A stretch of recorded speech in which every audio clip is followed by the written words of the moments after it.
It is May the 4th be with you. It is also May the 4th, and so today we celebrate Star Wars Day, perhaps the only day that people outside of the US care about the date. And to commemorate this special occasion, we are gonna do something special. We are gonna talk about Australian Star Wars. Look, I just pulled up a random Wikipedia page for Star Wars and they've got all sorts of categories like Star Wars in popular culture. There's references to things like food and drinks, video games, music, etc. But what about Australia? Does Star Wars have a special relationship with this fine eucalyptus-scented island continent? Well, if you don't know, the answer is yes, but you will by the end of this video. So let's start at the beginning. Star Wars was released in Australia on January 27, 1978. The original 3.5-hour edit of A New Hope was shown without any cuts or censorship. But since then, things haven't always been so rosy between Australia and the Mouse House. In the late 80s, Disney apparently decided that it needed to censor some stuff out of the movies. There were reports that in Australia, scenes involving drug references, homosexuality, sexuality, and violence towards women were edited out of the film. These included lines like "I find your lack of faith disturbing," and "I'm a woman, not a prize to be won." And oh yeah, Leia in Jabba's place wasn't allowed to have her dress hiked up. That would have never do in G-rated Australia. But this was just a rumor until 2015 when the Australian Classification Review Board released an uncensored version of the movie. They'd actually received a request to review the film back in 2006, but at the time didn't think there was enough support. But after much campaigning from fans, they finally agreed. This revealed that many more edits had been made to the film than originally thought. For example, Gregor's line "You're just a big, hairy monster" was cut. Obi-Wan saying "there are other things in life besides fighting" was cut. Oh, and apparently Han Solo's shirtless scene was originally covered with a fig leaf. But perhaps most egregious of all was the change to Luke's famous "I am your father" reveal. In the original, Darth Vader says "No, I am your father," which is grammatically incorrect but thematically appropriate. But in the edited version, Darth Vader says "Yes, I am your father." The board said this change was made to emphasize the emotional impact of the revelation rather than its ambiguity. So yay for nuance. But now I want to move away from the dark side and talk about something more fun, Australian Star Wars fans. And where better to start than with the Star Wars fan film? As you may know, fan films are often a bit, well, rough around the edges. Think low budget, think lots of cardboard and spray paint. But every once in a while, a fan film comes along that is so bad it's good, so bad it's great. And such is the case with this Australian masterpiece called The Phantom of the Opera. Described as a cross between He-Man, Thundercats and Star Wars, this film is the story of Prince Khasho of the planet Megiddo, who gets turned into a tree and must be saved by the mythical Green Ranger. And honestly, trying to explain this movie makes no sense whatsoever. You just have to see it.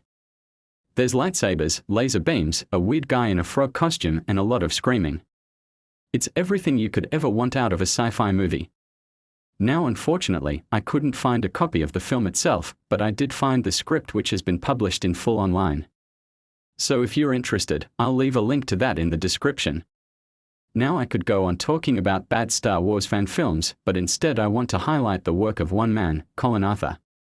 Colin was an avid Star Wars fan who built a life-sized replica of the Millennium Falcon named Falcon.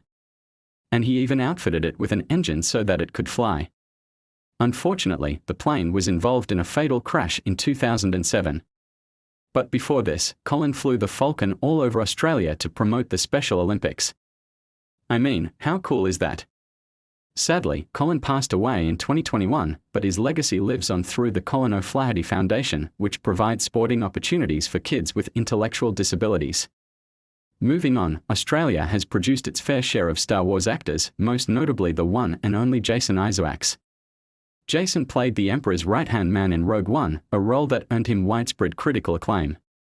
But has been acting since the early 80s, appearing in shows like A Country Practice and Neighbours. And he was even in The Matrix. Oh yeah, Australia loves their sci-fi. Another actor who might be familiar to some of our older viewers is John Jarratt, who played the villain in the original Mad Max movie.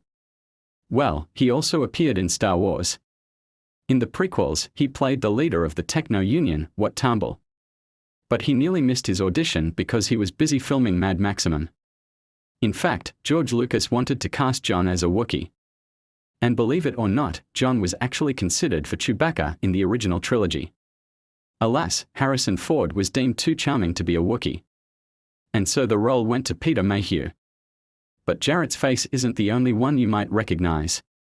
His voice is also iconic. If you watch Star Wars: The Clone Wars, you'll hear him voicing General Grievous. Speaking of voices, Australia has also been home to many a Star Wars voice actor. I already mentioned Peter Mayhew, who was born in England but moved to Australia as a child. He voiced Chewbacca in the original and prequel trilogies as well as the recent trilogy. And he was actually very active in the Australian Wushu Kung Fu community. Then there's Jim Cummings, who voiced many characters in the Star Wars universe, including the evil Jabba the Hutt, Waffle, the Gungan warrior, and the Ewok, Wicket. But perhaps most famously, Jim Cummings is the voice of Winnie the Pooh. And in fact, he was almost arrested for kidnapping an actual live bear while researching for the role.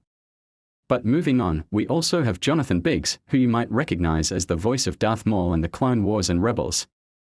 Of course, then there's Matt Lanter, who was the voice of Anakin Skywalker in the Clone Wars. And although he's not Australian, he did appear on an Australian TV show called Home and Away. Funnily enough, Matt actually turned down the role of Prince Eric in The Little Mermaid because he was worried it would typecast him as a Disney guy. But I guess it didn't hurt to turn down the role of a lifetime to take on a small indie project called Star Wars. What an idiot, right? And finally, I want to mention a band called Star Wars, an Australian rock band from the 90s. And look, I don't know anything about them except for one thing. Their second album was called The Phantom Limb. This is a reference to the old belief that amputees would sometimes still feel sensations in their missing limb. And the album cover depicts a man reaching out to touch his amputated limb. Pretty sad, right? But what does this have to do with Star Wars? Well, according to Rate Your Music, the concept of the album relates to the loss of Luke Skywalker's hand in The Empire Strikes Back. Personally, I think it's just a coincidence, but hey, I'm just some guy off the internet. You decide. So there you have it, a brief overview of Australian Star Wars. Did I miss anything? Let me know in the comments below. And also, happy Star Wars Day. May the 4th be with you. Also, like the video. If you liked it, dislike it. If you disliked it, check out our other videos. And subscribe for more content. Thanks for watching.